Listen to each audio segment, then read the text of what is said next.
Konami in the OCG has just announced a brand new deck build set that will be released later this year in September. But what is the name of that set? Well, it is known as Glorious Victors, and apparently people are saying that this could very well be the most meta-defying set since Phantom Revenge, and even that set was insanely broken because that set, Phantom Revenge, introduced us to three archetypes. Excuse me. That not only changed the meta in modern Yu-Gi-Oh, but also on Master Duel as well. Those archetypes were I believe the Cool Tune archetype, Hecka Hands, and the Enacraft archetype, which the Enacraft archetype is basically the Cleefort archetype at home, basically. But Glorious Victors, we have discovered it will be released on September 5th. Later. Bleh. Excuse me, can't speak. Later this year. Excuse me. And apparently, it has the potential to completely change Yu-Gi-Oh as we know it. But the question is, how? Well, this actually has a lot to do with not the reprints, but the archetypes. So when you think of the name of the word glorious, you have to think about one thing, like what archetype could we see that could fit the description of the name Glorious Victors. Well, for all we know, we could potentially see some sort of maybe a new link based archetype that just revolves solely around link summoning, and the archetype's boss monster could be some sort of like a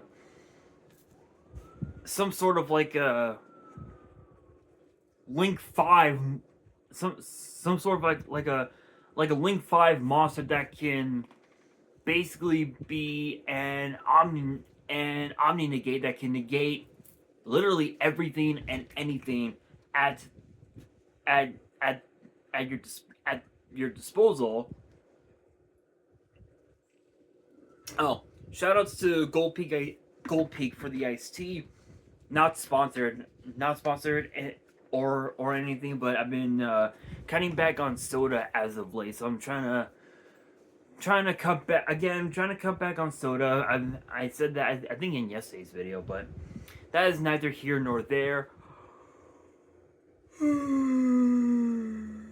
Excuse me.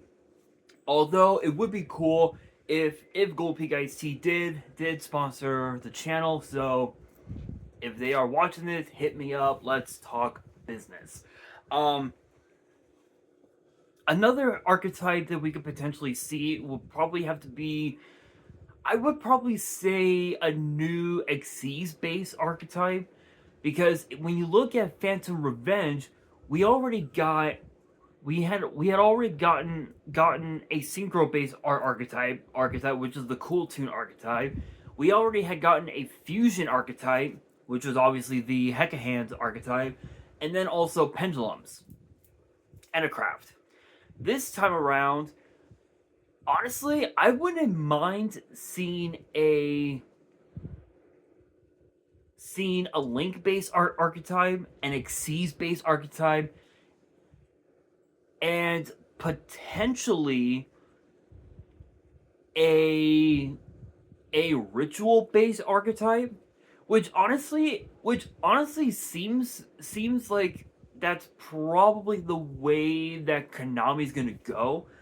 But I wouldn't be surprised if they switched it up to like a fusion, an Xyz, and a link, or a ritual, a synchro, and a pendulum, or or a pendulum, a link, and I don't know, a fusion archetype or something. Maybe the archetypes would could be a mix of everything at once. Because when you look at the prismatic summon box that we got in the OCG, they gave us a new card, one new card for every summoning mechanic out there, which was obviously Ritual, Fusion, Synchro, Xyz, Pendulum, and Link. We got a new card for all 6 summoning mechanics, and for all we know, we could have 3 archetypes that one could be Ritual and Fusion, one for Synchro and Xyz, and then of course one for Pendulum and Link, which which even that alone, I'm all for that. I am all for that. But we also would have to look at the reprints, right? Like what reprints could we see for this set? So let's think about this for a second, because if you look at if we get a ritual base archetype, then we're most likely going to be getting reprints like Manju, Senju, um, pre-preparation rites, the original preparation rites, and then just a bunch of like generic, just a bunch of like generic ritual monsters for the archetype. Like maybe see another reprint of like maybe Hungry Burger, or maybe see a reprint of Lycanthrope, because I know Lycanthrope only got one, like maybe 1 or 2 printings, if I'm not mistaken. I could be wrong, but I think Lycanthrope only got like maybe 1 printing, and that was in its original set, which I think was Strike of Neos, if I remember correctly.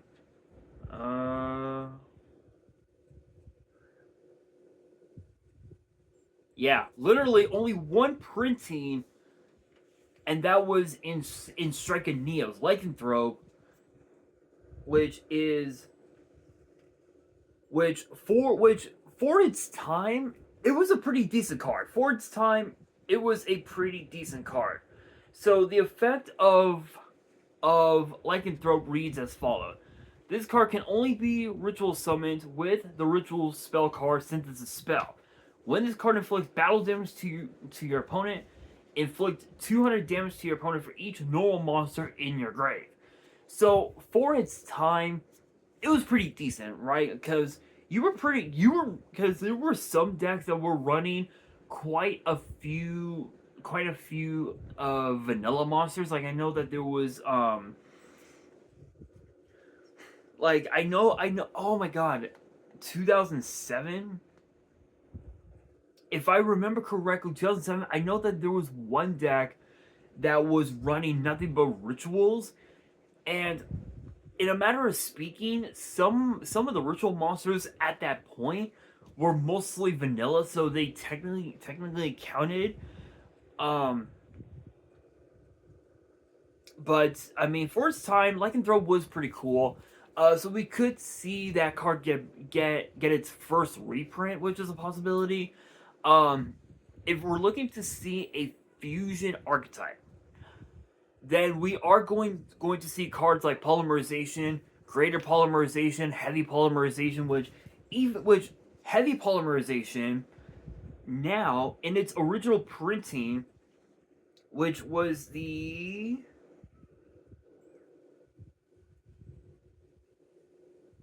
which was the uh which was the Megatins,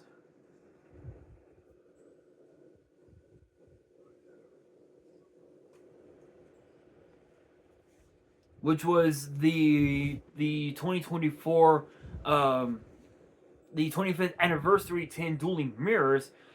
Originally it was sitting at like $30. Now it's down to $5. It's down to $5, which was insane. And this was just within the last 3 months. Within the last 3 months, heavy polymerization went up to like 30. Now it's down drastically because of the fact that it got reprinted in Rarity Collection 5, which is crazy. Which is absolutely crazy. So we're probably going to be seeing cards like those get reprinted. Maybe see some instant fusion targets get reprinted. Maybe some super poly targets get reprinted, like Garua. Because I know that Garua was also up there in price when it got released. When it got released in Power of the Elements a few years ago, it went up. It was up there in price. It was like a $60 card or something like that for a Secret Rare.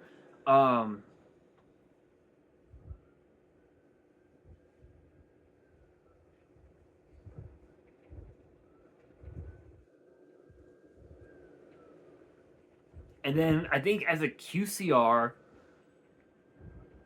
I think as a I think as a Starlight Rare, did it get a Starlight Rare? Let me see. No, it never did. It never got a Starlight Rare. It only got printings from the Rarity Collection, from Rarity Collection 2, Power of the Elements, and the 25th anniversary to Dueling Heroes. So that was it. That was basically it. So we could see Garua get a reprint. If we're looking at a synchro-based archetype, which I don't think that's going to be the case because of the fact that we just got the Cool Tune archetype, we are probably going to see Formula Synchron get reprinted. Maybe see Tech Genius Wonder Magician get printed. It's possible. Xyz, I mean, the possibilities are out there. Time Thief Redoer could see a reprint. Just pretty much like any summoning mechanic, we're probably gonna be seeing some of the more generic cards get printed. Some of the more like high end like meta staples for each mechanic get printed. But the possibilities are out there, and it's still too early to predict like what could be in this set. But once we do get the archetypes revealed, I will talk about them on the channel and go a little more in depth with this set. So with that being said, I want you guys to let me know down in the comments below what 3 summoning mechanics you would like to see get printed in the upcoming deck build set, Glorious Victors, and what archetypes would you guys like to see in this set? Let me know down in the comments below, and that'll do it for today's video. Hopefully you guys enjoyed. If you did, make sure you guys smash that thumbs up button. If you guys are new to the channel and you guys want more Yu-Gi-Oh topic videos in the future, then be sure to subscribe to the channel, turn on the notification bell, and as always, make sure you guys are following me on all of my social media. Excuse me. All of my ads will be in the description below, as will the info to my fan mail. It will also be in the description as well. And on that, this is your boy Nash, signing